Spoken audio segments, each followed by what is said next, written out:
नमस्कार। मैं मयंक पुरवाल आपका सभी का स्वागत करता हूँ 5 AM मयंक पुरवाल शो में। होलिस्टिक टॉक शो में आप सभी का स्वागत है। और आज का जो हमारा टॉपिक है वो टॉपिक है डायग्नोसिस पे, कि अगर आप रोग का निदान करने जा रहे हैं, अगर आप किसी को कोई ट्रीटमेंट देने जा रहे हैं, किसी की कोई समस्या का हल करने जा रहे हैं, तो आपको ये भी पता होना चाहिए कि किस तरीके से हमें डायग्नोज करना है, किस तरीके से हमें ये पता करना है कि इनको क्या क्या दिक्कतें हैं और हो सकती हैं। कई बार जो लोग आते हैं आपके पास, जो साधक आएंगे, क्लाइंट आएंगे, वो तो बताते ही है कि ये दिक्कत हो रही है, वो दिक्कत हो रही है, लेकिन अगर आप के अंदर जो हमारी होलिस्टिक थेरेपी है या जो हमारी वैदिक मेडिसिन है, उसमें ये है कि आप चेहरा देख के, नाखून देख के, हाथों को देख के, बंदे को आता हुआ देख के, चाल ढाल देख के भी ना, उसके शरीर की शेप देख के आप ये बता सकते हैं कि इसको प्रकृति क्या है इसकी, इसको क्या क्या दिक्कतें और हो सकती हैं। ठीक है, तो आज ऐसी चीजों पे हम लोग बात करेंगे। ये एक सीरीज भी रहेगी। आज हमारा पहला सेशन है और जिसमें हम लोग डायग्नोसिस पे बात करेंगे, और बात होगी आज नेल डायग्नोसिस पे, कि कैसे आप किसी के नाखून देख के आप उसका पूरा बहुत सारी चीजें आप पता लगा सकते हैं कि कैसे नाखूनों से भी डायग्नोस होता है। और आज जो ये सेशन है ये फुल नॉलेज वाला होने वाला है। आपको बहुत सारी ऐसी नॉलेज जो बड़े बड़े कोर्सेज में और बहुत टाइम के बाद सीखने मिलती है, वो यहाँ पे आपको आज थोड़े से कंट्रीब्यूशन के साथ सीखने मिलेगी। आपको घर बैठे ये वीडियो देखना है। बस कंट्रीब्यूशन क्या है कि जब भी आप इसे देखें तो एक हेल्प करिए आपकी भी और सबकी भी। इस वीडियो को जिस भी प्लेटफॉर्म पे आप देख रहे हैं, चाहे वो फेसबुक हो, चाहे वो यूट्यूब हो, या जैसे भी आपको मिला है, ये इसको आगे फॉरवर्ड जरूर करें, आगे शेयर जरूर करें उन थेरेपिस्ट के साथ जो इस फील्ड में काम कर रहे हैं, या उन लोगों के साथ जिनको आप स्वस्थ देखना चाहते हैं, आपके परिवार के साथ, उनको भी पता रहे। क्योंकि ये ऐसी नॉलेज है जो घर घर में होनी चाहिए, कि आज जैसे नाखूनों में कुछ भी अंतर दिखा या कुछ भी पता चला, तो लोग अपने आप ही ये पता कर लें कि यार ये दिक्कत हो सकती है या आ सकती है, फिर वो किसी अच्छे थेरेपिस्ट के पास भी जा सकते हैं। तो ये एक बहुत नॉलेजेबल सेशन आज होने वाला है, और यही कंट्रीब्यूशन आपको करना है। आपको कोई बहुत बड़ी मुद्रा या फीस पे नहीं करनी है, आपको बस इतना कंट्रीब्यूशन पे करना है कि इसको आपको आगे शेयर करना है। तो और इसमें आपको जो एक्सपीरियंस शेयर करेंगे वो होंगे आज संजय जोशी, जो हमारे साथ अभी जुड़ेंगे। तो वो अपना 25 साल का एक्सपीरियंस जो होलिस्टिक फील्ड का है वो आज आपके साथ साझा करने जा रहे हैं। और एक ये बहुत बड़ी चीज है कि आपको ऐसे लोग मिल रहे हैं जो आपके साथ अपनी चीजों को साझा करेंगे। तो चलिए, हम ज्यादा बात न करते हुए आमंत्रित करते हैं डॉक्टर अजय जोशी जी को।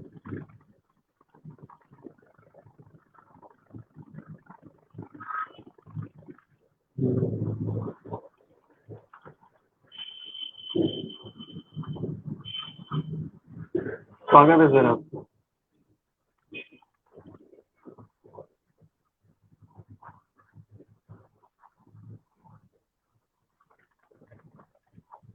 आवाज आ रही है सर आपको?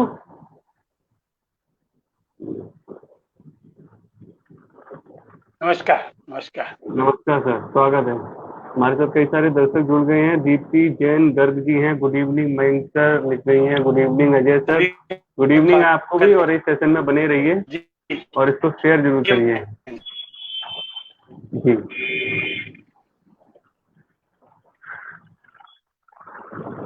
जी बिल्कुल क्लियर है। रिया वर्मा भी हमारे साथ जुड़ गई हैं अभी।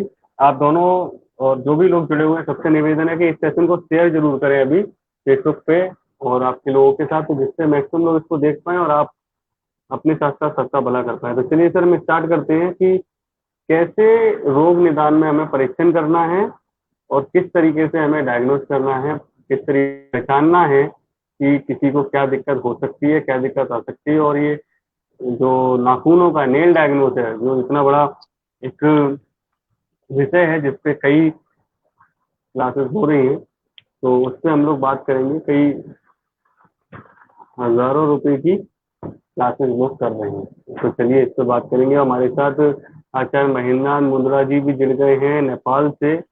पूजा बंसल जी हैं दिल्ली से। महेंद्र मुंद्रा जी आपका स्वागत है, पूजा बंसल जी आपका भी स्वागत है, सभी का स्वागत है। सभी से बात करेंगे और आप लोग अपने क्वेश्चन भी पूछ सकते हैं यहाँ पे। जो भी चीजें आपको समझ में आती है, जो भी जाननी है, तो वो आप यहाँ पे बात कर सकते हैं। अभी डॉक्टर जोशी साझा करेंगे सारी चीज़ों को आपके साथ। और नेल का जो मैट्रिक्स, नेल डायग्नोसिस को सबसे पहले चुनने की वजह भी यही है कि आप इसको अच्छे से समझ सकते हैं। आज आप अच्छे से समझ सकते हैं कि किस तरीके से हम नेल्स से ही पता लगा लेंगे कि हमारे शरीर के अंदर क्या चीजें हो रही हैं, क्या हलचल हो रही है। चलिए इस सब पे बात करते हैं। और जो भी लोग जुड़े हैं सभी का मैं स्वागत करता हूँ। आप लोगों से बार बार एक ही निवेदन है कि इसको आप मैक्सिमम शेयर करते रहिए लोगों के साथ। और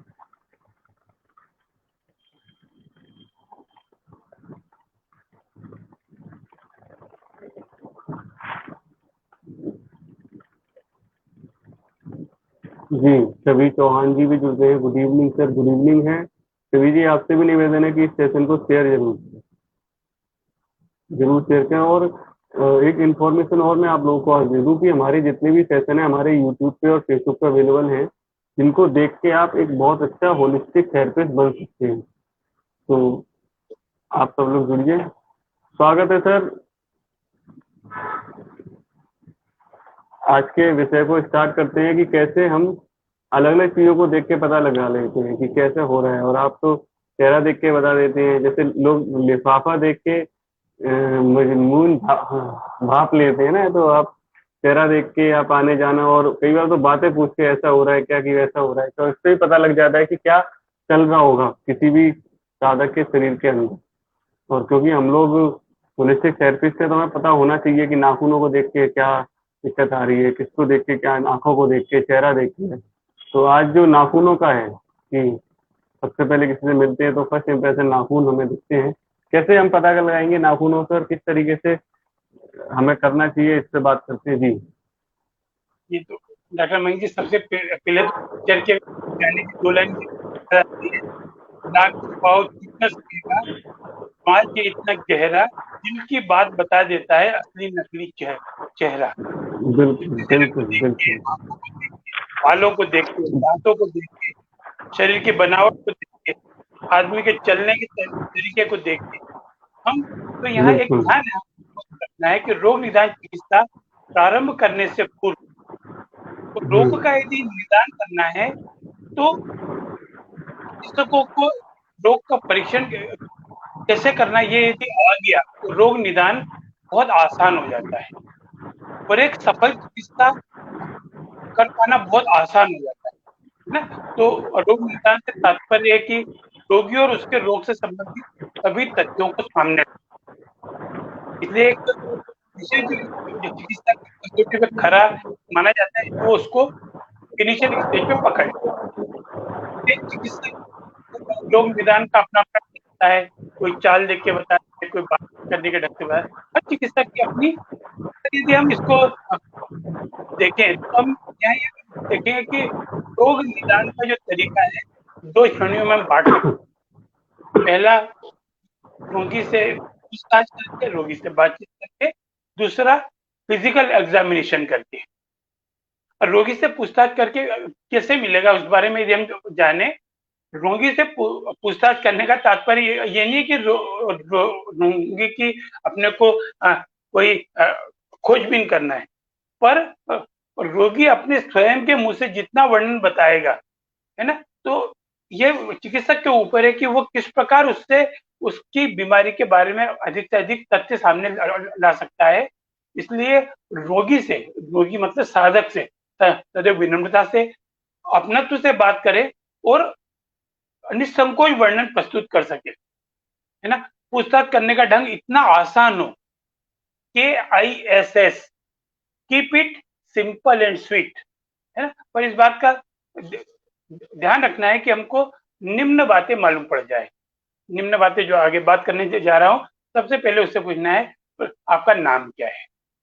सबसे आसान प्रश्न जिसका जवाब कोई भी रोगी आसानी से देने में हिचकिचाता नहीं। अपने सबसे पहले पूछ लिया क्या तकलीफ है, तो वो संकोच में आ जाएगा, है ना। तो अपन ने उससे पूछा रोगी का नाम क्या है ना, रोगी का नाम लिया।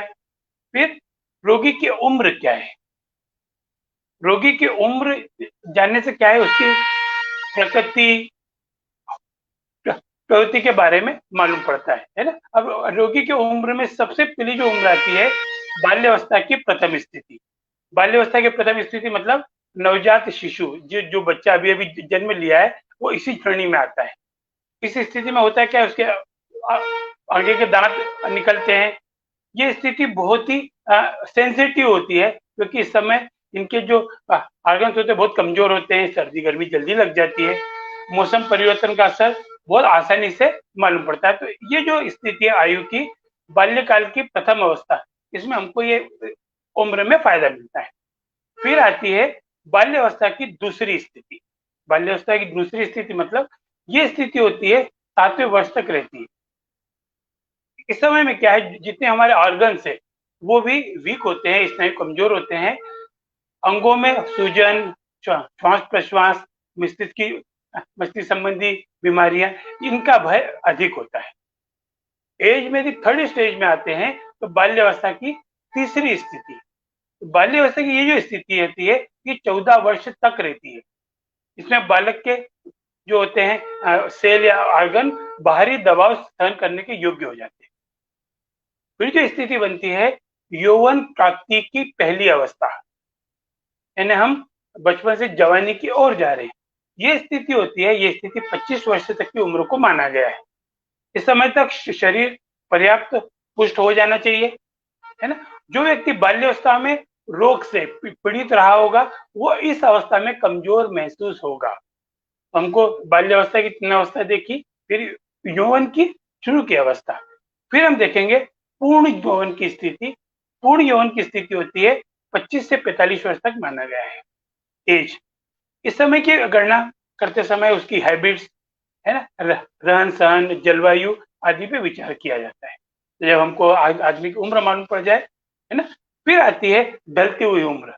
यौवन खत्म हो गया, बचपन खत्म हो गया, अब आएगी ढलती हुई आयु। ये आयु होती है 45 से 55 वर्ष तक। यहाँ क्या होता है, इसमें शरीर और मस्तिष्क शक्ति कमजोर होने लगती है, और पुरुष हो या महिला दोनों की शारीरिक शक्ति में कमी आने लगती है। तो इस समय कैल्शियम की डिफिशियंसी होती है, आयरन की डिफिशियंसी होती है, तो इस समय डिफिशियंसियां होना चालू हो जाती है।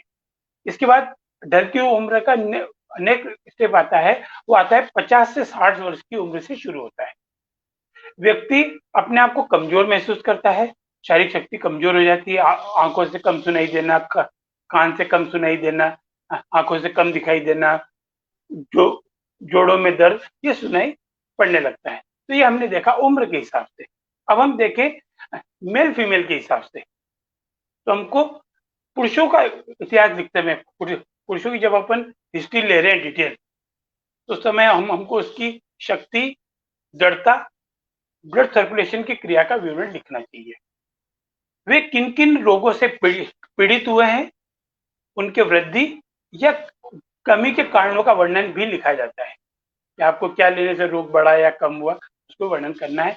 यदि हम महिलाओं की हिस्ट्री लिख रहे हैं तो उस समय उनका स्वभाव प्लस कोमलता, क्योंकि महिला मतलब कोमलता का प्रतीक है, भावुकता को अधिक महत्व देना चाहिए। जैसे पुरुषों में दिया अपने दृढ़ता, निर्णय लेने की क्षमता, सर्कुलेशन, जैसे महिला में बात करेंगे तो कोमलता, भावुकता की अधिक बात करेंगे। फिर महिलाओं में प्रेगनेंसी की या उनके मासिक धर्म की, मेंसेस का विवरण लेना भी बहुत आवश्यक है ना। इस समय अंतरस्रावी ग्रंथियां, स्नाविक, है ना, इस सब में ये मेल फीमेल के कारण ये लिखना परम आवश्यक होता है। फिर जो आता है परीक्षण करने में, वो आता है उसका व्यवसाय या नौकरी क्या है। ये उससे क्यों पूछना, क्योंकि इसका पूछने का केवल ये तात्पर्य नहीं कि वो किस व्यापार नौकरी में, हमको उसके नौकरी व्यवसाय से कोई मतलब नहीं है, पर ये जानना इसलिए जरूरी है कि जो भी वो व्यापार कर रहा है, जो भी नौकरी कर रहा है, वो क्या काम करता है, ताकि पता लग सके कि वो कितने खड़ा रहता है, बैठता है, चलने का काम है। फिर कहीं ऐसा तो नहीं कि वो घातक वातावरण में रहने की बीमारी का शिकार हुआ हो। कई लोग फैक्ट्री में काम करते हैं और प्रदूषण है। इसके साथ साथ जब जरूरत होती है तो उसके नौकरी या धंधे से हम ये पता कर सकते हैं कि उसको चिंता किस बात की होती है। जैसे नौकरी है तो प्रमोशन मिला, उसका वो अपने को मालूम पड़ सकता है, व्यापार है तो धंधे के बारे में अपने को मालूम पड़ सकता है। तो हमको किसी भी साधक से उसके नौकरी व्यवसाय के बारे में जानना चाहिए। फिर हमको जो भी साधक है उससे ये पूछना है कि आपका एड्रेस क्या है, वर्तमान में आप कहाँ रहते हैं, इसके पहले आप कहाँ रहते थे, इसके पहले। तो इससे क्या क्या होगा, इससे न केवल इतना पता चलेगा कि रोगी कहाँ रहता है, बल्कि इससे अंदाज लगा सकते हैं कि रोगी किस प्रदेश के कैसे वातावरण में आया है, क्योंकि प्रदेश की जलवायु व रहने का वातावरण, इसमें रोग उत्पन्न होना स्वाभाविक बात है ना। केवल रोगी का पता जान लेने से, जैसे आप कोई यूपी साइड का है, कोई कश्मीर का रहने वाला है, तो हमको ये मालूम होना चाहिए और ये भी पता होना चाहिए कि रोगी का, ये रोगी शब्द की जगह साधक का निवास प्रदेश गर्म, ठंडा या नमदार है, वह उसके मोहल्ले का वातावरण कैसा है, गंदी बस्ती में तो नहीं है, बंद मकान तो नहीं है, वातावरण गंदा तो नहीं है, आसपास कोई नाला वगैरह तो नहीं है। ये चीजें मालूम होती है कि उसका वातावरण गंदा खुला है, साफ है, घुमावदार है, क्योंकि इसका रोगी के रोग उत्पन्न होने में कारणों में प्रभाव पड़ता है। फिर हमको ये जानना चाहिए रोगी विवाहित है या अविवाहित है। अब रोगी की उम्र बताई उन्होंने 35 साल और बोला अविवाहित, तो हमारा अगला प्रश्न होना चाहिए कि क्यों विवाह नहीं किया। रोगी की उम्र 20 साल और वो आपको बता रहे विवाहित, इतनी जल्दी विवाह क्यों किया। तो आपको रोगी को समझने में हमको ये मालूम पड़ता है, ठीक है। फिर जिस दिनांक को, जिस डेट को आपके पास साधक आया है, उस समय रोगी के परिचय के अलावा उसकी शिकायतों का वर्णन भी लिख लें, आज की तारीख डाल के।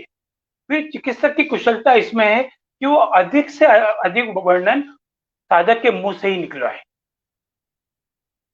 उसके मम्मी पापा से नहीं, उससे ही बुलवाए। तो और एक ध्यान रखना, रोगी की बताई प्रत्येक तकलीफ को अलग अलग डिटेल रूप में लिखे और प्रत्येक में पूछताछ कर स्पष्ट लिखे कि किस किस और क्या क्या और कहाँ कहाँ तकलीफ है, रोगी को तकलीफ में कैसा महसूस होता है, रोग कब बढ़ता है, रोग किस वस्तु के खाने से या किस मौसम में घटता बढ़ता है। पूछताछ के दौरान सबसे पहले साधक या रोगी अपनी उसी तकलीफ को बताएगा जिससे वो ज्यादा पीड़ित है।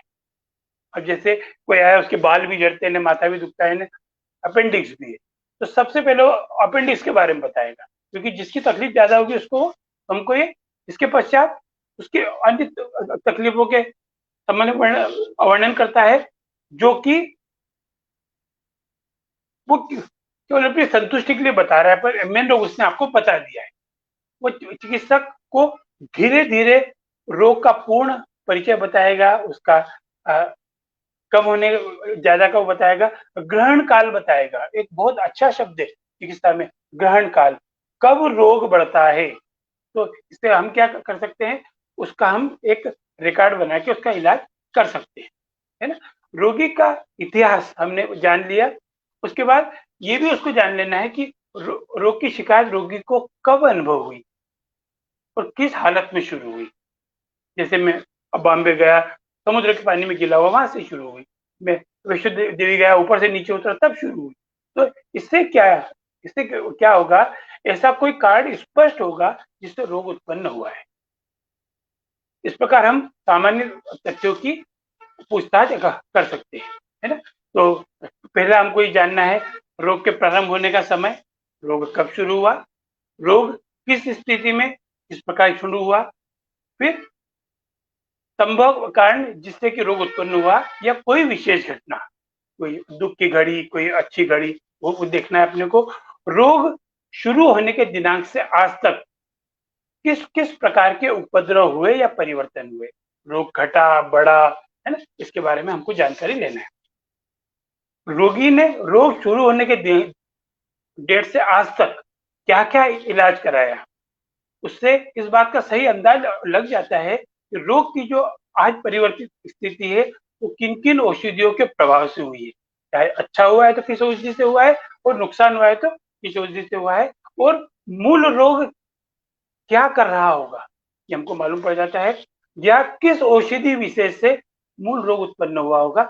जनरली आप ये देखना कि किसी को कब्जियत की शिकायत होती है तो हम उससे बात करते हैं तो अक्सर बोलता है कि कायम चूर्ण, त्रिफला चूर्ण या पेट साफ कर लेता हूँ, तो हमको मालूम पड़ता है कि ये कहीं ना कहीं अंदर आंतों को डैमेज कर दिया है ना। कोई भी पेन किलर लंबे समय से ले रहा है तो किडनी लीवर पे लोड आता है, तो ये चीज देखना है। फिर हमको ये देखना है रोगी का पारिवारिक इतिहास क्या रहा है। रोगी के पूर्व इतिहास के अंतर्गत उसके मामा मामी, नाना नानी, फूफा फूफी, दादा दादी आदि के सामान्य स्वास्थ्य आदतों, उनकी घातक बीमारियों जैसे टीबी है ना, गठिया, पाइल्स, स्किन डिसीज, बीपी है ना, हार्ट डिसीज, इसके बारे में विवरण पूछना चाहिए।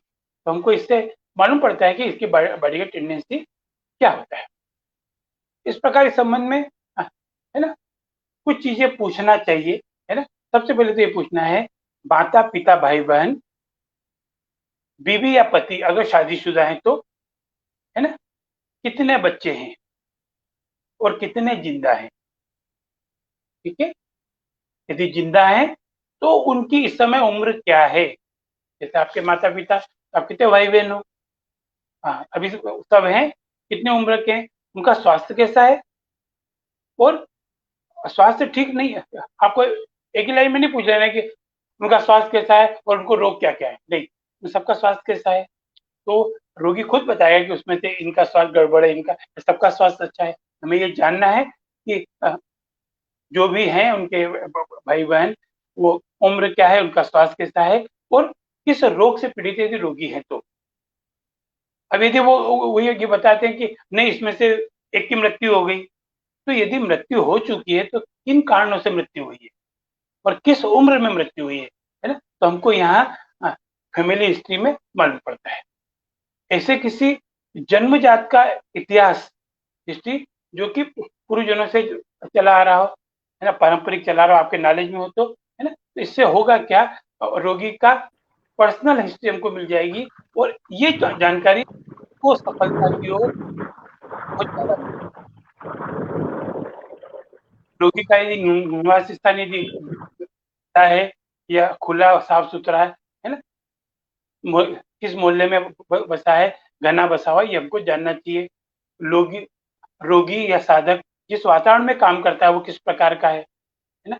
कोई कंप्यूटर में काम करता है तो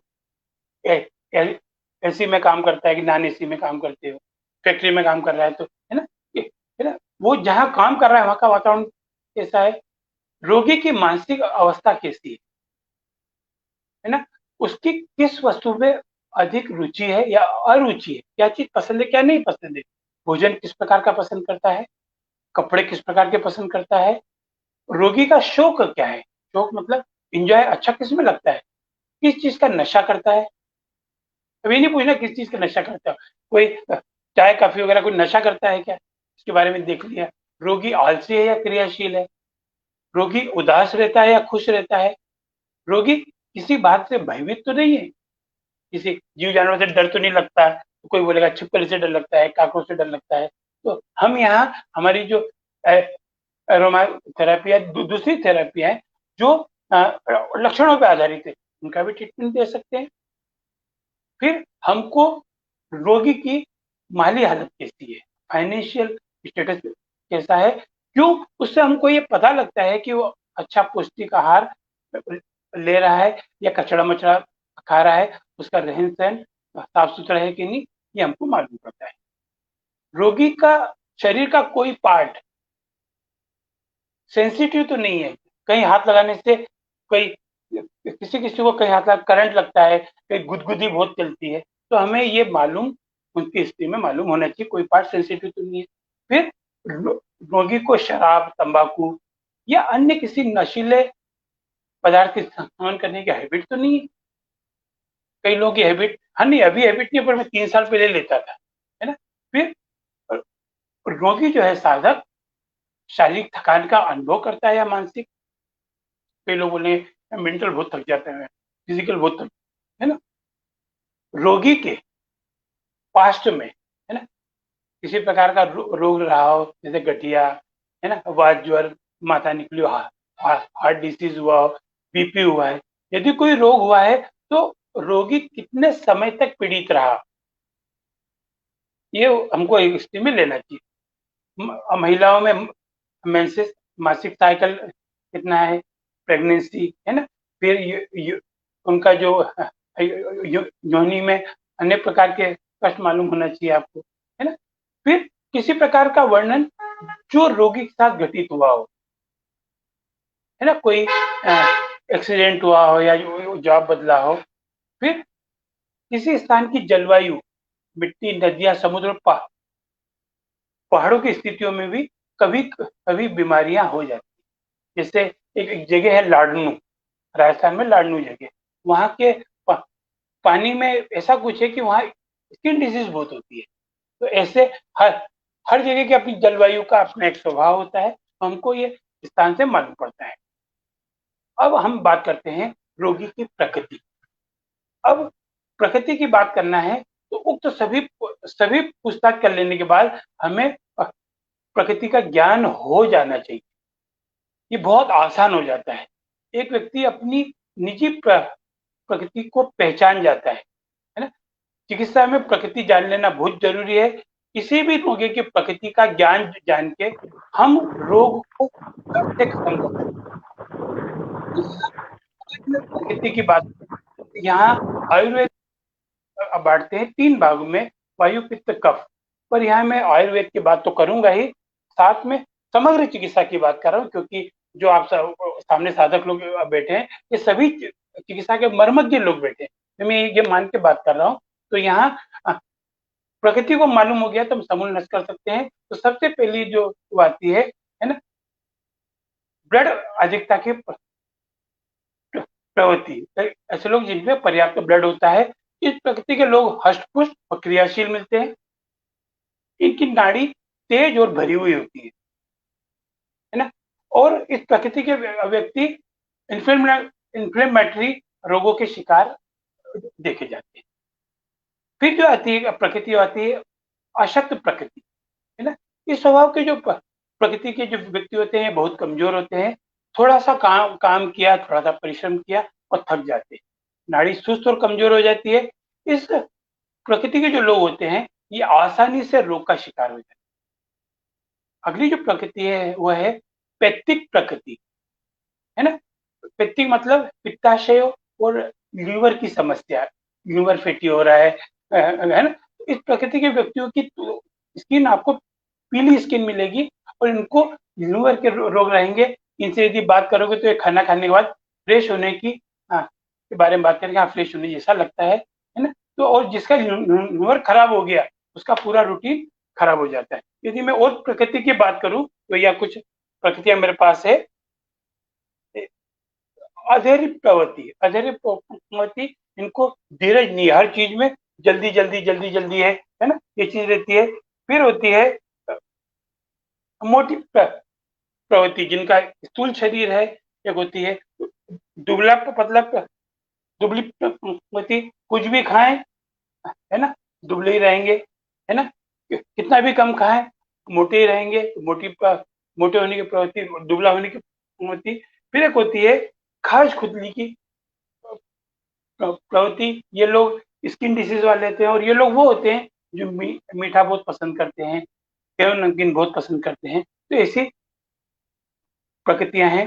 पर क्योंकि हम होलिस्टिक हेल्थ की बात करेंगे तो सब विधा को साथ लेना है, तो यहाँ सबसे पहले उनको भी साथ में लेंगे, वायु, पित्त, कफ को। तो वायु, पित्त, कफ को समझने के पहले सबसे पहले ये समझते हैं कि अच्छे स्वास्थ्य के लक्षण क्या है। क्योंकि हमने इतनी सारी बॉडी की प्रकृतियां देखी है ना, कि मोटी प्रवृत्ति, पतली प्रवृत्ति, लीवर संबंधी। तो सबसे पहले ध्यान रखना है अच्छे दांत, अच्छी दृष्टि, अच्छी भूख, अच्छी नींद, सीधी कमर, रीढ़ का सीधा होना, अपनी आयु के अनुसार वजन को दूर तक ले जाने की शक्ति, बिना थके, है ना, काफी पढ़ लिखने की शक्ति, चुस्त वजन, उचित वजन।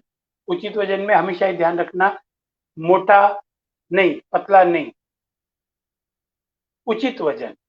उचित वजन का मतलब आप मोटे हो और फिट हो तो मोटे नहीं हो, दुबले हो और कमजोर हो तो दुबले नहीं। हमको स्वस्थ वजन, है ना, हंसने खेलने को जी चाहना, दिल, दिमाग, लंग्स, है ना, ब्रेन, है ना, ये बराबर काम कर रहे हैं, उनको देखना है। संतान उत्पादक, फर्टिलिटी बराबर होना, ठंड के समय ठंड लगना, गर्मी के समय गर्मी लगना, बुखार, खांसी, जुकाम, कब्ज, सिर दर्द का नहीं होना, ये सब स्वस्थ होने के लक्षण है। पर इन स्वस्थ होने के लक्षण के लिए हमें ऊपर की प्रकृतियां ये जानना बहुत जरूरी है। अब हम यह देखते हैं वात प्रकृति, है ना। वात नेचर किसका है? जिसको नींद कम आए, सर्दी बुरी लगे, चमड़ी और बाल रूखे हों, जरा सी भी सर्दी लगे, जरा सी सर्दी मतलब पंखा फुल हो गया है, एसी में चलेगा तो शरीर में दर्द हो, कब्ज रहती हो, अफारा अधिक रहता हो, बार बार जम्बाइयां लेता हो, मुंह सूखता हो, कभी मुंह का स्वाद फीका मालूम पड़ता हो, भूख प्यास कभी बहुत कभी थोड़ी लगती हो, ऐसे जो लोग होते हैं ये वात प्रकृति के होते हैं। वात प्रकृति मतलब जोड़ों का दर्द। पित्त प्रकृति, जिनको पसीना बहुत आता है, जिनके पसीने में बदबू आती हो, बैड स्मेल, नाखून, कान और हाथ की हथेली लाल रहती है, अधिक खाए, अधिक खाए मतलब उनकी खाने में आपको मालूम पड़ेगा, धूप गर्मी बुरी लगे, शीघ्र गुस्सा आ जाए, शीघ्र खुश हो जाए, बल शक्तिशाली हो, कभी कभी मुंह कड़वा प्रतीत होता हो, लेट्रिन पीली और तनिक पतला उतरे, यह है पित्त का नेचर। अब कफ का नेचर, कफ का नेचर क्या है? मुंह या नाक से बलगम, बलगम मतलब कफ अधिक आए, खांसी, सर्दी जुकाम जल्दी लग जाए, सर्दी गर्मी, दुख सुख सहन करे, आंखें सफेद हो, मीठा बोले, शरीर चिकना हो, धर्मात्मा हो, आलसी और सुस्त हो, मुंह मीठा रहे, भूख कम लगे, सर्दी अधिक लगे, नींद अधिक आए, का मतलब कफ के जो नेचर वाले होते हैं ये सुबह उठने में बहुत आलसी होते हैं, 5 मिनट सो जो, 2 मिनट सो जो, मतलब कफ का नेचर है। और ये हम पल्स से भी हम वायु पित्त कफ को चेक कर सकते हैं, और अगर जब हम परीक्षण का देखेंगे तो हम नब्ज से भी सीखेंगे इसको। अब यहाँ ये तो हमने देखी वायु पित्त कफ, पर यहाँ विशेष जो होता है स्पेशल, शुद्ध वात, शुद्ध पित्त या कफ की प्रकृति किसी किसी की ही होती है। अक्सर ये देखा गया है कि combination of 2 IR, combination of 3, वात पित्त प्रकृति, वात कफ प्रकृति, पित्त कफ प्रकृति, ऐसी प्रकृतियां मिलती है। क्यों? क्योंकि वायु पित्त कफ ये तीनों का बैलेंस शरीर को स्वस्थ करता है, पर एक का भी डिसबैलेंसिंग हुआ तो ये नुकसान करता है। जिस व्यक्ति में वात पित्त और कफ तीनों साधारण अवस्था में है, सामान्य अवस्था में है, तो कोई रोग नहीं रहेगा और शरीर को स्वस्थ का ले सकेगा। हमें ये ध्यान रखना है, यह आवश्यक नहीं है कि एक प्रकार की प्रकृति के जितने चिन्ह हैं वो सब उस प्रकृति वाले व्यक्ति में होंगे। जैसे वात प्रकृति वाले व्यक्ति में कब्ज और नींद की कमी है तो चिन्ह, परंतु आवश्यकता नहीं कि वो जम्बाई भी आती हो, तो हमको ये सब चीजें लेना पड़ेगी। और इसके लिए हमको स्वास्थ्य के लिए कुछ लक्षण हमको ध्यान रखना पड़ेंगे, इसको हम बोलते हैं प्रिवेंशन, क्योंकि prevention is better than cure. और अभी जो हम लोगों का ये स्वास्थ्य महीना चल रहा है ना, 2 अक्टूबर से 18 नवंबर तक जो हम नेचुरोपैथी डे के लिए बात कर रहे हैं, इंटरनेशनल नेचुरोपैथी ऑर्गेनाइजेशन की तरफ से, होलिस्टिक हेल्थ की तरफ से, कायाकल्प परिवार की तरफ से, तो यहाँ हमको स्वस्थ कैसे रहना, ये तो बने लक्षण पकड़ लिए, तो यहाँ मैं कुछ टिप्स बता रहा हूँ, इनके ऊपर हम विशेष ध्यान दें। तो सबसे पहले हमको ये ध्यान रखना है, स्वास्थ्य संबंधी कुछ जानकारियां, ये सब लक्षण पता करने के बाद उनको बताने के लिए, खुद को उतारने के लिए।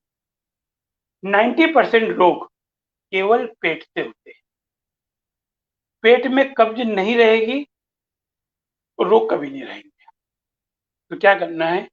पेट पे ठंडे पानी की पट्टी, नाभि पे तेल, ठीक है, ये ध्यान रखना है। नेक्स्ट है जो प्राकृतिक वेग है, कुल 13 प्रकार के वेग हैं, इन वेगों को रोकना नहीं, ठीक है। 160 प्रकार की बीमारियां, नेक्स्ट 160 प्रकार की बीमारियां केवल नॉनवेज खाने से आती है। अभी आज एक घर में कुछ विवाद हो गया तो मुझे वहाँ बीच बचाव के लिए जाना पड़ा। बहुत अच्छा परिवार, पर कहीं न कहीं घर में अंडे की शुरुआत हो गई खाना। अंडा मतलब तामसिक भोजन, तो उसके स्वभाव में हाँ, जिनके ब्लड में नॉनवेज है, जो उनको उतना फर्क नहीं पड़ेगा, पर जिनके ब्लड में नॉनवेज नहीं है, वो लोग यदि मांसाहारी वो करते हैं तो 160 प्रकार के रोग मांसाहार से आते हैं। 103 प्रकार के रोग खाना खाने के बाद जल पीने से होते हैं। और पानी पीने का सबसे अच्छा तरीका है, खाना खाने के 1 घंटा पहले या खाना खाने के 1 घंटा बाद पानी पी लो। पर खाने के तुरंत बाद पानी पीते हैं तो 103 प्रकार के रोग होते हैं। 80 प्रकार के रोग चाय पीने से होते हैं। चाय रोग की दवा थी, पर अब हो गई चाय चाह हो गई। हमको ये कोशिश करना है, अगर हमको एसिडिटी है तो जब भी चाय पिए, चाय के बाद 1 गिलास पानी पिए। अब चाय को कैसे मालूम पड़ेगा कि चाय फायदा करती है नुकसान करती है? एक छोटा सा प्रयोग है ना, आओ हम प्रयोग करके देखते हैं। तो एक काम करना है, एक दिन जब भी समय मिलता है कुछ पानी पियो। पानी इतना पियो, एक्सेस वाटर, कि आपको नहीं पीवाए उतना, और उसके तुरंत बाद चाय पियो। और आप घड़ी मिला लो, विदिन 30 मिनट, 30 मिनट के अंदर सारा पानी आपके यूरिन के रास्ते बाहर होते हैं, यूरिन में बाहर। इसका मतलब क्या है? चाय शरीर के जितने भी हेल्दी हमारे वो हैं, हाँ, जो भी मिनरल्स, प्रोटीन, विटामिन, उन सबको बाहर फेंक देता है। हमको चाय का प्रयोग या तो बंद कर दो या कम कर दो, तो ये चाय पीने से 80 प्रकार के रोग होते हैं।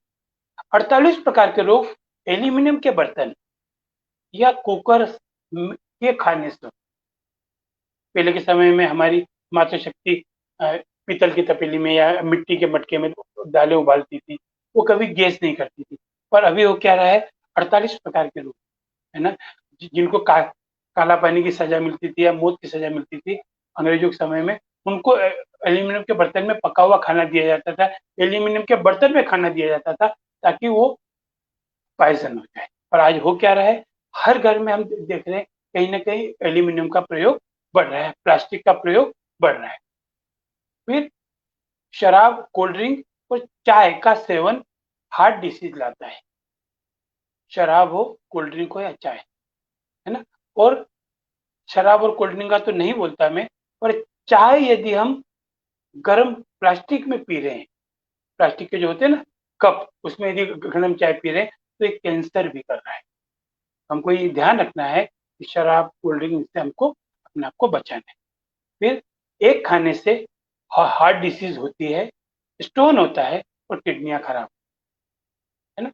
फिर फ्रिज का रखा हुआ ठंडा पानी और आइसक्रीम खाने से बड़ी आंत सिकुड़ जाती है। ठीक है, तो हमको ये ध्यान रखना है कि, और आजकल तो एक वो नई परंपरा चलती है कि खाना खाने के बाद वो आइसक्रीम खाते हैं, वो तो और ज्यादा नुकसान कर रहे हैं। खाना खाने के तुरंत बाद ठंडा पानी पीते हैं फ्रिज का, वो भी गलत करते हैं। फिर मैगी, गुटखा, शराब, सुअर का मांस, पिज्जा, बर्गर, बीड़ी, सिगरेट, पेप्सी, कोक से बड़ी आंत सड़ती है। और आप बोलोगे सर मैगी तो ठीक है, गुटखा हम खाते नहीं, शराब हम पीते नहीं, सुअर का मांस तो हमने देखा भी नहीं, पिज्जा, फिर हमारी आंत कैसे सड़ती? तो जितना भी वनस्पति घी आ रहा है, जिसको हम वनस्पति घी में तेल को जमा के बनाते हैं, आजकल तेल को जमा के नहीं बन रहे, सुअर और गाय की चर्बी का प्रयोग करके वो चर्बी से घी बनता है।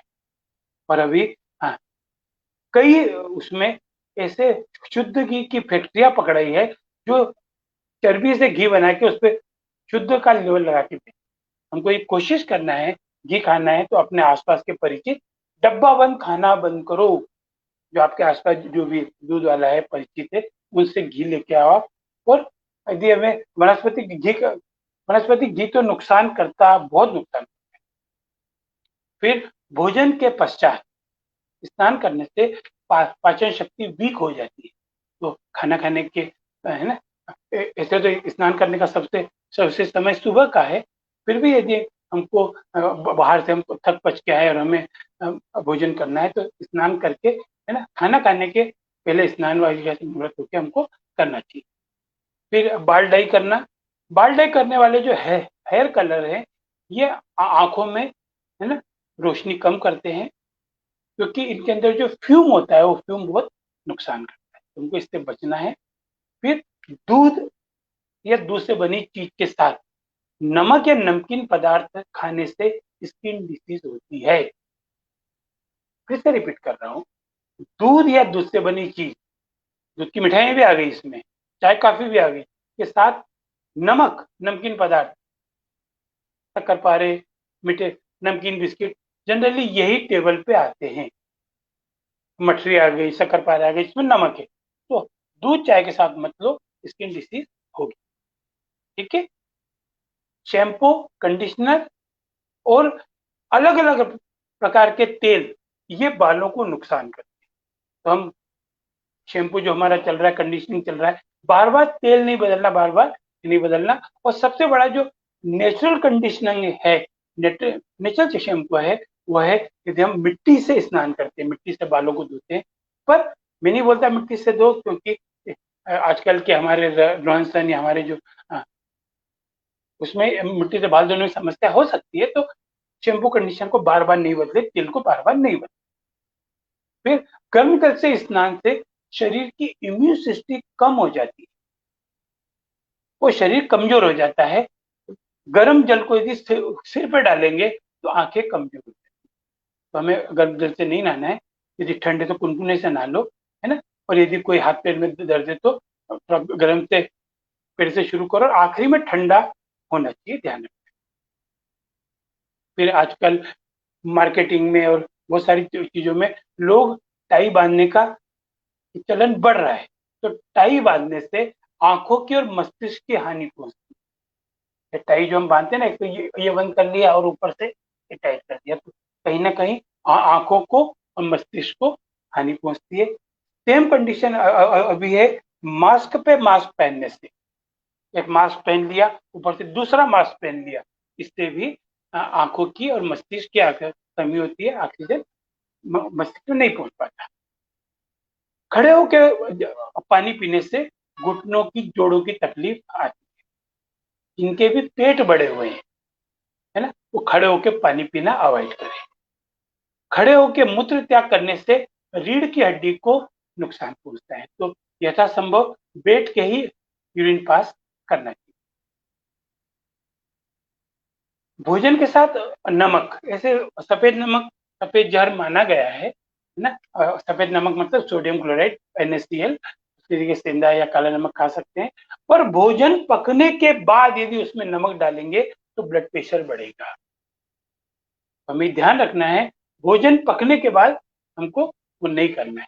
फिर जोर लगाकर छींकने से कानों को क्षति पहुंचती है। छींकना भी साइलेंट भी नहीं होना चाहिए, और जोर लगा के हमें छींकना। फिर ये ध्यान रखना है, मुंह से श्वास लेने से आयु कम पड़ती है। तो श्वास जब भी लेना है नाक से, और ये जो करोड़ों हमारे जो अरोम छिद्र है, इससे हम ब्रीदिंग लेते हैं, मुंह से श्वास नहीं लेना है ना। और जो भी अगर मुंह से श्वास लेता है, लाइक या तो उसकी नाक बंद है या उसको हार्ट डिसीज है ना। तो हमें ये ध्यान रखना है, मुंह से श्वास लेने से आयु कम होती है, तो हमें मुंह से श्वास नहीं लेना। किताब पढ़ने पर अधिक झुक के पढ़ने से, है ना, लंग्स खराब होते हैं, तो टीबी होने का डर रहता है, तो हमें ज्यादा झुक के नहीं पढ़ना, है ना। फिर चैत्र मास में, जो हमारे हिंदी कैलेंडर का जो महीना होता है, चैत्र मास में नीम के पत्ते, नीम मतलब कड़ा नीम, कड़वा नीम के पत्ते खाने से ब्लड प्योर होता है और मलेरिया नहीं होता है, ब्लड प्यूरिफिकेशन होता है। तुलसी का सेवन करने से मलेरिया नहीं होता है, मलेरिया, डेंगू हम यदि तुलसी का सेवन करें। पर हाँ, तुलसी में एक चीज ध्यान रखना है, तुलसी का सेवन जब भी करना है तो तुलसी के पत्ते को पीस लो और उसको निगल, चबाना कम है उसको, है ना, क्योंकि तुलसी का पत्ता लेके चबाने से, है ना। और अगर कोई घातक बीमारी है, टीबी, कैंसर वगैरह, तो 21 तुलसी के पत्ते एक घड़े में पीस लो और उसे दही के साथ सुबह सुबह यदि खा लिया जाए 40 दिन तक, तो रोग बढ़ना रुक जाता है और रोग में फायदा होता है। मूली प्रतिदिन खाने से व्यक्ति को अनेक प्रकार के रोग मुक्त हो जाते हैं, है अनार, है ना। अनार जो होता है ये आंव, है ना, पुरानी खांसी और हार्ट डिसीज के लिए फायदेमंद है। हार्ट डिसीज हो, अर्जुन की छाल, आयुर्वेद में हम देखते हैं अर्जुन आर्यस, लौकी का रस, तुलसी, पुदीना, मौसम्बी, सेंधा नमक, गुड़, चोकर युक्त आटा, छिलके युक्त अनाज औषधियां हैं। पर यहाँ एक ध्यान रखना है, हम यदि लौकी का जूस ले रहे हैं तो उस लौकी को पहले चख लो, क्योंकि कई बार लौकी कड़वी भी आती है, तो लौकी को चखना है। लौकी ज्यादा लंबी है, और लौकी जब भी लो, लौकी को काट के देख लो उसमें बीज है कि नहीं। अगर बीज है तो नेचुरल पकी हुई है, बीज नहीं है इसका मतलब वो आर्टिफिशियल रूप से पकाई गई है। ठीक है। खाना खाने के पश्चात पान, गुड़ या सौंफ खा लेने से अपच नहीं होती, या जिनको अपच है वो सौंफ, गुड़, अजवाइन, है ना, मिश्री खा लेते हैं तो उनको फायदा होता है। फिर बिना आग पे पका हुआ जो भोजन होता है इसको अपक्वाहार कहते हैं। ये शरीर को स्वस्थ करता है और आयु बढ़ाता है। पर यहाँ ये ध्यान रखना है, अपक्वाहार जो हमको लेना है ये लेना है 4 बजे के पहले। 4 बजे बाद पक्वाहार खाना है, क्योंकि 4 बजे बाद अपक्वाहार शरीर में पाचन शक्ति उसकी कमजोर हो जाती है। दालें जो लेना है हम सुबह ले सकते हैं 4 बजे ले से। शाम को तुअर उड़द की दाल नहीं लेना है, क्योंकि वो गैस करती है। ठीक है। हाँ, देन मुलेठी चूसने से कफ बाहर निकलता है। मुलेठी की लकड़ी भी मिलती है, मुलेठी पिसी हुई भी मिलती है। तो मुलेठी की लकड़ी यदि हम चूसते तो कफ बाहर निकलता है। और मुलेठी का पाउडर यदि हम हनी के साथ चाटते हैं तो कंठ भी शुद्ध होता है और कफ बाहर निकलता है। फिर हमेशा ध्यान रखना है, जल, पानी सदैव ताजा होना चाहिए, पीना चाहिए। बोतल बंद, फ्रिज का रखा बासी पानी अनेक रोग उत्पन्न करता है। प्लास्टिक की बोतल में यदि पानी रखा है और उसको धूप लग गई तो वो पानी जहर हो गया है। हमें ध्यान रखना है, बोतल बंद हम जो बाजार में बिस्लरी खरीदते हैं वो तो फ्रिज में ठंडी करके देते हैं, पर जब फैक्ट्री से निकली थी कितनी धूप या गर्मी खा के हमें नहीं पता है। हमें ध्यान, नींबू जो होता है, नींबू अगर अशुद्ध पानी से कोई हो गया, जैसे ल्यूमर की तकलीफ हो गई, टाइफाइड हो गया, दस्त हो गए, पेट के रोग हो गए या हैजा हो गया, तो उस समय नींबू पानी लेने से फायदा होता है। जिसको भी लीवर की समस्या है या पेट के रोग है उनको नींबू खाना चाहिए। नींबू एसिडिक नहीं है, ये एसिडिटी को खत्म करता है, ये ध्यान। चोकर जो खाना है ये इम्यून सिस्टम बढ़ाता है, इसलिए हमेशा गेहूं मोटा पिसवाना चाहिए। और आजकल तो चोकर भी बाजार में मिलने लगा है। ठीक है। फल, मीठा और घी या तेल से बने पदार्थ खाकर तुरंत जल नहीं पीना चाहिए। आप कोई भी फल खा रहे हो तुरंत बाद पानी मत पियो। कुछ भी मीठा खाया है तुरंत पानी मत पियो। घी या तेल खाया है तुरंत जल मत पियो। अभी मुझे दिल्ली में होलिस्टिक मित्रों के साथ एक कॉन्फ्रेंस में जाने का मौका मिला, उनके साथ बैठने का। तो जब उनके ऑफिस में बैठा हुआ था, उन्होंने वहाँ की कोई स्पेशल डिश खिलाई। डिश खाने के बाद मैंने पानी मांगा, क्योंकि थोड़ा उसमें तीखापन था। तो जो सर थे उन्होंने कहा गर्म पानी दो। मैंने कहा नहीं, मैं गर्म पानी नहीं लेता, ठंडा। नहीं, उन्होंने एक चीज कहा, इसमें जो घी और तेल लगा है, अब घी कौन सा होगा, शुद्ध घी तो डाला नहीं होगा, उसने वनस्पति घी डाला होगा, तो वो गर्म पानी से, है ना, तो हमें तुरंत ठंडा पानी नहीं पीना है। भोजन पकने के 1 घंटे के अंदर ही खा लेना चाहिए। इसके बाद उसकी पौष्टिकता खत्म हो जाती है, और 12 घंटे बाद तो ये खाना पशुओं के खाने लायक भी नहीं रहता। पर हम क्या करते हैं, है ना, सुबह का शाम, शाम का सुबह, है ना, ये खा रहे हैं। एक जगह एक चुनावी जगह का मुझे संचालन करने का मौका मिला, वहाँ का हिसाब किताब देखने का। तो वहाँ के मैंने हलवाई को बुलाया, मैंने कहा शाम के भोजन की क्या तैयारी है। डॉक्टर साहब सब रखा है, कुछ नहीं चाहिए शाम को। और शाम को मैं घर आने वाला था, तो जो हमारे मित्र जो चुनाव लड़ रहे थे, उन्होंने कहा जोशी जी शाम को खाना साथ में खाएंगे, घर नहीं जाओगे आप। वो चुनाव प्रचार करके आए, खाना खाने बैठे। खाना खाने बैठे तो सब्जी इतनी स्वादिष्ट कि बस। मैंने उसको बुलाया, हलवे, मैंने कहा सब्जी कौन सी है? हाँ सब्जी तो आप लेके ही नहीं आए। बोले जो सर कल की सब्जी बच गई थी ना, उसको धो के बघार दिया, और उसमें उन्होंने क्या किया, इतना टेस्टी चीजें डाल दी कि उन्होंने कचरा खिला दिया, हमें पता नहीं। ऐसे ही एक बार बाहर कहीं सफर करने का मौका मिला तो हमने छाछ पिया, एक प्रतिष्ठित कंपनी का। वो 20-22 दिन पुरानी थी, डब्बा बंद छाछ। घर की 3 दिन पुरानी छाछ सड़ जाती है, 7 दिन पुराना पानी बेकार हो जाता है। हम क्या कर रहे हैं, हमें ध्यान रखना है खाना बनने के 1 घंटे के अंदर उसे उपयोग में ले लें, है ना, ताकि उसकी पौष्टिकता कम नहीं हो। फिर हमें ध्यान रखना है मिट्टी के बर्तन में जो भोजन पकाया जाता है उसका पौष्टिकता 100% रहती है, 100% शुद्ध।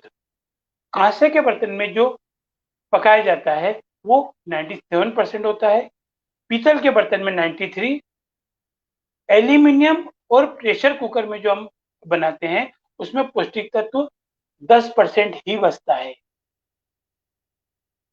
सोचो आप, गेहूं का आटा, जब हम आटा लेते हैं तो गेहूं का आटा 15 दिन पुराना और ज्वार बाजरा मक्का का आटा 7 दिन से अधिक पुराना नहीं होना चाहिए। आप 15 दिन का आटा पिसा लो, यदि आपके घर में चक्की है तो वेल एंड गुड, है ना। फिर 14 वर्ष से कम उम्र के बच्चों को मैदा, बिस्किट, ब्रेड, समोसा आदि कभी नहीं खिलाना चाहिए। हम क्या करते हैं, छोटे छोटे बच्चों को पार्ले जी ले आए, बिस्किट ले आए, दूध में गला के खिला दिया, हम कितना नुकसान कर रहे हैं सोचो।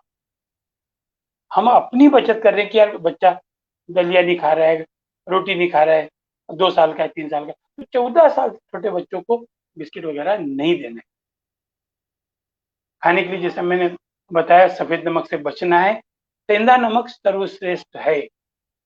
इसके बाद आता है काला नमक, और सफेद नमक के लिए बोला है ये पॉइजन है ना। अब क्योंकि हम सांसारिक लोग हैं, तो कभी किसी को कुछ जल जाए तो जल जाने पे आलू का रस, आलू को पीस के उसका रस लगा दो, हल्दी, शहद, है ना, घृत कुमारी मतलब एलोवेरा, क्वारपाटा में से कुछ भी लगाने पे जलन ठीक हो जाती है और फूले नहीं पड़ते। जले का सबसे बढ़िया उपचार है कि जलता है पानी के नीचे ठंडे पानी में हाथ रख दो, फर्क पड़ जाता है। फिर सरसों, तिल्ली, मूंगफली, सूरजमुखी, नारियल का कच्ची घानी का तेल और देशी घी ही खाना चाहिए। रिफाइंड ऑयल और वनस्पति घी, जिसको हम आम भाषा में डालडा कहते हैं, जहर होता है, जो पॉइजन। फिर यदि हम नेक्स्ट बात करें, पैरों के अंगूठे के नाखून को सरसों के तेल में भिगोने से आंखों की खुजली, लाली और जलन मिट जाती है। दोनों पैरों के अंगूठे के नाखून सरसों के तेल, रुई लिया, उसके आसपास नाखून के आसपास सरसों का तेल लगा दिया, आंखों की शुष्की, लाली, जलन खत्म। फिर क्योंकि आप चिकित्सक हैं, हीलर हैं, चूना खाने से 70 प्रकार के रोग ठीक हो जाते हैं। चूना कैसे खाना है, दाल सब्जी में गेहूं के बराबर चूना, गला हुआ चूना मिला के खा लो, बेस्ट। सुबह दही में चूना मिला के खा लो, बेस्ट। का पानी नितार के, है ना, वो चीज ले सकते हैं। चूना, पान में चूना खा सकते हैं, थोड़ा ध्यान रखना है। फिर कभी चोट लग जाए, स्वेलिंग आ जाए, घाव हो जाए, उस पर 15-20 मिनट तक मैग्नेट रखने से जल्दी फायदा होता है। हड्डी अगर टूट गई हो तो चुंबक का प्रयोग करने से हड्डी जुड़ने में भी कम समय लगता है। यदि मैग्नेट नहीं हो तो ठंडे पानी की पट्टी सर्वश्रेष्ठ काम करती है। मीठे में मिश्री, गुड़, शहद और देसी कच्ची चीनी का प्रयोग करना चाहिए। यदि मीठा खाने का शौकीन हो तो सफेद चीनी जहर है, ठीक है। हाँ, अगर कुत्ता काट खाए, जो कि आजकल आम बात हो गई है, तो उस पर तुरंत हल्दी लगाना चाहिए और अपना ट्रीटमेंट देना चाहिए। बर्तन हो मिट्टी के ही प्रयोग करना है। टूथपेस्ट और ब्रश के स्थान पर उंगली, दतून या मंजन का प्रयोग करेंगे तो दांत ज्यादा मजबूत होगा। टूथब्रश ब्रश भी कर रहे हैं तो प्रेशर ज्यादा नहीं लगाना है। और जिनको आंखों की ज्यादा समस्या हो उन्हें है ना आंखों के रोग में दातुन नहीं करना चाहिए। जिनको आंखों के रोग हो तो दातुन नहीं करना, और ब्रश और उंगली से कर सकते। फिर ये कोशिश करना है सूर्योदय के पश्चात, है ना, जितना पढ़ने लिखना, कम रोशनी में पढ़ना लिखना नहीं। रोशनी पर्याप्त होना चाहिए, पर्याप्त नींद होना चाहिए, है ना, और ताजा स्वस्थ भोजन होना चाहिए। देर रात तक यदि आप जागेंगे तो आपका इम्यून सिस्टम कमजोर होगा, पाचन शक्ति कमजोर पड़ेगी और आंखें कमजोर होगी। हमें क्या करना है, देर रात तक यदि जगने की बिना कारण, जैसे होता है ना कि मोबाइल देख रहे हैं या कुछ देख रहे हैं, तो उससे हमें बचना चाहिए। फिर प्रातः का भोजन एक बादशाह की तरह, इसका मतलब हेल्थी डाइट लेना चाहिए, प्रोटीन, विटामिन, मिनरल्स, इसे रिच डाइट लेना चाहिए। दोपहर का भोजन एक सिपाही की तरह शरीर को चलाने के लिए, और रात्रि का भोजन एक संत की तरह या एक भिखारी की तरह होना चाहिए। यानी सुबह का भोजन मस्त, बिल्कुल डाइजेस्टिव, है ना, रिच फूड, दोपहर में उससे कम खाना चाहिए, और शाम का भोजन कम हो, और रात को तो भोजन अवॉइड ही करना चाहिए। ठीक है, रात्रि जल्दी सोना चाहिए, क्योंकि जितना हम रात को समय पे सोएंगे उतना जल्दी उठ पाएंगे, और जल्दी उठेंगे तो हमारे शरीर की कई शक्तियां बढ़ जाएंगी। हमें क्या करना है, आज हमने जो सीखा है उसको हमको आगे बढ़ाना है। जितना हम आगे बढ़ाएंगे, जितना हम, मैं तो क्या करता हूँ, कोई भी अच्छी चीज मिलती है उसको तुरंत दो चार लोगों को बांट देता हूँ, तो मेरी पक्की हो जाती है। वो करे या ना करे, मुझे क्या करना है, मेरे पास है दो तीन लोगों को सुना दी, है ना, तो ये चीजें हमको करना है। स्वस्थ शरीर में स्वस्थ मन निवास करता है, तो ये करना है। और एक चिकित्सक को, साधक को पढ़ने की भाषा आनी चाहिए, है ना। तो जैसा हम नाखून के बारे में बात करने वाले हैं, जीभ के बारे में बात करने वाले हैं, इस सब के बारे में बात करेंगे, तो आपको क्या करना है, इन सबको प्रैक्टिकल में लाना है ना। तो आप लोगों से बात किया, बहुत अच्छा लगा, है ना। तो फिर अपन बात करते रहेंगे, और बात करना भी चाहिए, क्योंकि बात करेंगे तो एक दूसरे के बारे में अपन जान पाएंगे, समझ पाएंगे, है ना। क्योंकि वही चीज है, स्वस्थ शरीर स्वस्थ मन, और स्वस्थ मन के लिए क्या करना है ना, जितने लोगों को हम स्वस्थ कर सकेंगे उनकी दुआएं कमा सकते हैं, हम कमाएंगे, हमको फायदा मिलेगा। ठीक है, तो अब आपके जो भी सवाल जवाब हो, आप इसके कमेंट बॉक्स में अपने सवाल जवाब दें, है ना, और अपन उसके ऊपर बात करते रहेंगे, है ना। तो आज के लिए आई होप कि ये सफिशिएंट होगा,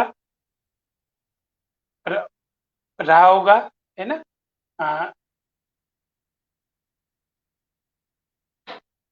आपके सवाल के इंतजार कर रहा हूँ मैं, ताकि अगले सेशन में उसको ले सकूं। आप लोग आए, शामिल हुआ, इसको आगे प्रमोट कर रहे हैं। इसके लिए international education organisation holistic health स्वस्थ समाज की तरफ से आप सबका स्वागत करता हूं। और आपको कभी भी जरूरत है, मैं हमेशा डॉक्टर मयंक परवाल जी की पूरी टीम आपके साथ हमेशा तैयार है। ठीक है, बहुत बहुत धन्यवाद।